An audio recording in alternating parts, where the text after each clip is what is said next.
Hey everyone, welcome to the Passage of Harmony again. My name is Shawnee Nicole, and the Passage of Harmony is a platform where you can find balance, harmony, and becoming the greatest version of yourself through spirituality, self-care, and self-expression.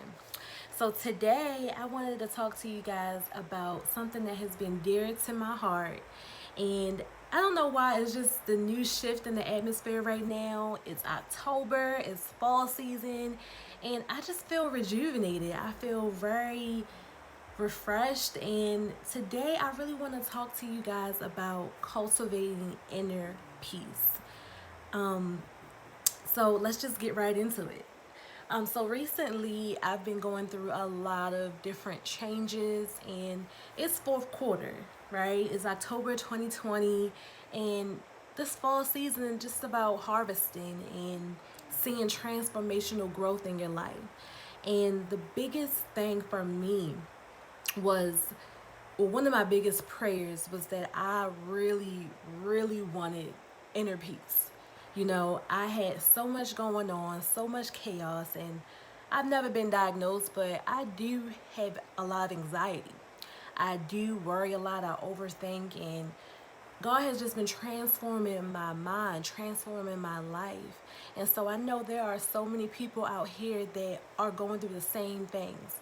And so I created this platform to talk about the things that would be able to help the average person tap into who they truly are, to go after their dreams, and to really find balance and harmony in their lives.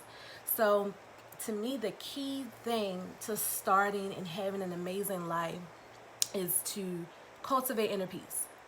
Inner peace is where you feel internally good about yourself. You are at peace with your decisions.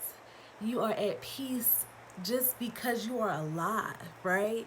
You're so grateful, you're so thankful, you're so just joyful of life. And it's kind of hard with everything that's going on in the world, responsibilities, bills, children, trying to build a business, trying to manage different relationships. It can be overwhelming, especially for women, or any everyday person. But the key to cultivating that inner peace, that inner guidance system that's inside of you, is really to just surrender.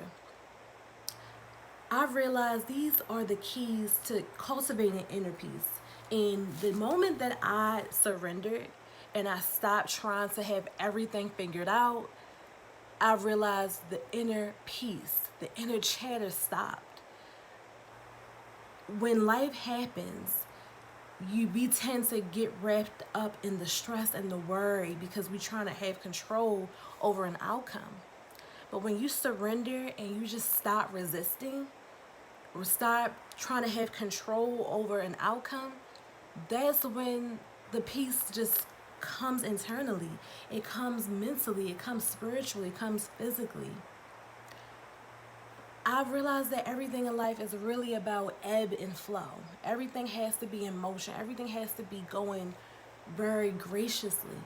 And, you know, a lot of people, we want to know the outcome, right? We want to know that we can see the future, or we can see the outcome, but really all we have is the present. All we have is the power of now. So when you release the control of knowing the outcome, and you surrender and you stop being in resistance to things not going the way you would want it to go, that's when you will have an internal peace. You're able to relax. You're able to let go of any stress or any worry, right? So it's really just surrendering. Also, too, another thing that really resonated with me is just to embrace change. So many people don't like change. And myself, I used to say I embrace change, I love change, but when things really changed and things really shifted, I kind of was in resistance. I kind of didn't embrace change, because sometimes we don't like to step outside our comfort zones. And for me, being uncomfortable is not a good feeling, right? It's not. It's like a lot of people, including myself, I don't like to feel uncomfortable. And when you embrace change, that means you got to embrace being uncomfortable. You got to embrace being vulnerable. And so the moment that I embrace change and I say, you know what, I'm not going to worry, I'm not going to stress, that's when the peace came. Because I realized when you stress and you worry about something, does it actually bring you what you want? No. When you stress and worry, it affects you physically, it affects you mentally, it just affects you in so many ways that's not good. But when you release the resistance and you embrace the change, that's when you start to have a clear mind. You start to become level headed. And that's when you are able to find solutions to your problem. So, for instance, say if you have money problems and you're tight on bills and you're stressing up how to make ends meet. When you stress and worry and you panic and you try to do too much at once, you're going to deplete yourself. You're going to deplete your energy. You're going to be so overwhelmed and you don't want that. So what you really just got to do is say, you know what? I'm going to embrace the change. I'm going to be level headed. I'm going to calm down and I'm going to write down solutions because solutions is the action and that is what's going to get you to reaching your goals. It is going to get you out of that slump. So if you have money problems, you have to find solutions. Do I have a car? Maybe I could do Lyft. Or maybe I can sell something that I have. Or maybe I could ask a family member, hey, do they have items that they can sell that they no longer want? So it's just embracing the change and embracing and releasing the resistance. Another thing that really resonated with me recently is just stop blaming yourself for things that you can't change.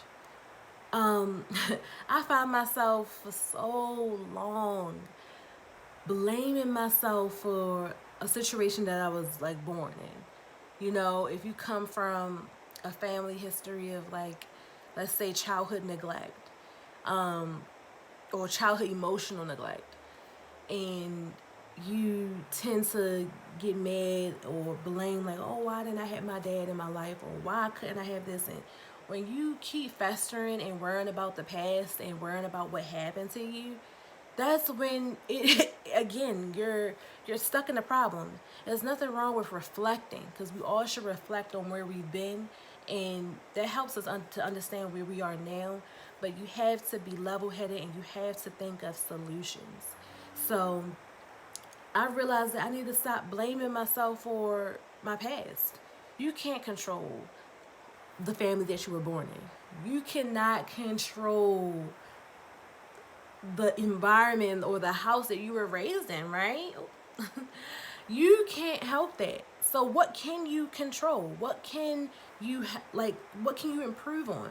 You know, and in the moment that I realized that, like, wow, there are things that I can control. I can't control, you know, the family that I was born in, or I can't control the environment, like the city surroundings that I was raised in. I can't control that, but guess what? Now I can control my money. I can find more ways to make money. I can control who I have in my vicinity, right? I can control who has access to me. I can control the amount of food that I intake. I can control me drinking a lot of water to make my skin clear. I can control my network. I can go out here and find people that are like minded.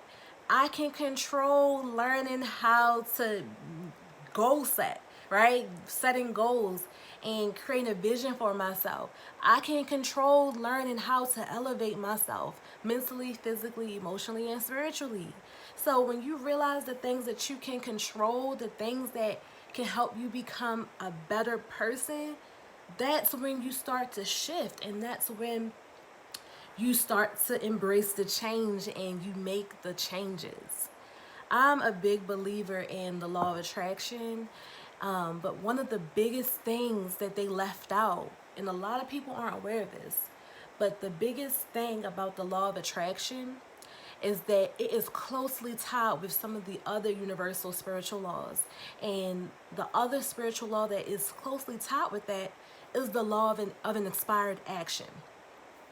So when you take the law of attraction and you believe that good things come to you, you are doing positive things, you are in a constant state of positivity, right? You are a walking positive billboard, and you take positive action. You match the two, because you can't get one just from dreaming and thinking of positive things, right? That's great. It's great to dream. It's great to be a visionary. It's great to do all those things. But when you take the law of inspired action and you move and you take action to what you want to achieve, that's when the universe is going to meet you halfway. You do your part, the universe is going to meet your part, right? And so a part of cultivating that inner peace is to understand that I'm in control of my life. I can consciously choose positive thoughts. I can constantly choose to make better decisions. Because guess what? I have my eyes, I have my mind, I have my knowledge, I have every opportunity. If as long as I'm breathing and alive, I have every opportunity to make a difference. And so when you understand that and you become positive and you embrace change and you embrace who you are, you just have so much inner peace. Let go. Release the resistance. Embrace the change and be at peace with yourself. And I promise you, more peace will come into your life. More energy will come into your life. You'll be more focused on solutions.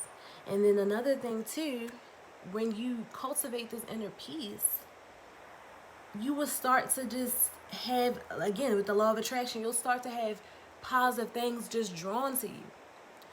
And a big thing for me too, to also cultivate my inner peace, is for me to invite positive energies into my home. I'm a highly sensitive, empathic person. And so my senses have to draw in good energies. So that means that I have to have beautiful aromas around me. I have to have beautiful scents around me. Beautiful, like colorful, bright lights. I love green, bright colors. I love fresh foods. And you had to have these positive energies into your life, like in your surroundings, in your home. You know, every day that you wake up, every day that you go to bed, there should be some positive energies. There should be some aromatherapy, or your incense, or some home plants, or even good music. Good music, saging, your Palo Santo sticks. Those things cultivate that inner peace, because you are inviting positive energies in. Okay? So the key takeaway from this video, I want you to understand that you can have inner peace by embracing change, releasing the resistance, finding solutions, and also just surrendering. Surrender to the stress and worry. I surrender. I am no longer going to be stressed and worrying, because guess what? When I stress and I worry about things, it's going to pull me away from what I want to accomplish. It is going to pull me away. But the moment that I stop holding on to the stress and worry and I let go and I surrender, I'm more level-headed, I'm more calm, and I have more self-control and self-mastery. So thank you guys for watching this video. I hope you guys have a beautiful day. I'm sending you positivity, love, and peaceful vibes. Bye.